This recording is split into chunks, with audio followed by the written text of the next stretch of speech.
ពេលយប់ឡើងនៅលើកប៉ាល់នៅនៅលើកប៉ាល់ជាធម្មតាchẳng ai cònឲ្យទៅនៃពីការងារឬក៏ពេលឡើងពីការងារអញ្ចឹងបងប្អូនខ្មែរយើងឆ្លៀតមកស្ទូចមកហើយនេះគាត់តែស្ទូចនេះដើមមកថតគាត់នេះកាត់ទូរស័ព្ទមួយមកថតផ្លូវថ្ងៃបងប្អូនឲ្យញ៉ៃហើយផ្លូវទូចឹងឯងនៅលើកប៉ាល់អីវ៉ាន់នឹងណែតហើយនេះខ្ញុំមកមើលនេះអ្នកខ្លះក៏ស្ទូចបានច្រើនខ្សឹមដែរស្ទូរីខ្ញុំធ្វើ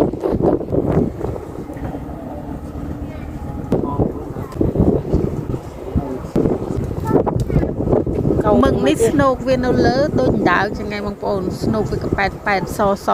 នៅលើហ្នឹងបងប្អូនអាស្នូកវានៅថោកលឿនមិនសាច់វាអត់សូវច្រើនដូចអាស្នូកដូចអាមឹកកំប៉ុងណាសាច់ច្រើនហើយនេះក៏ស្ទូចបានស្ទូចបានតែដៃមឹក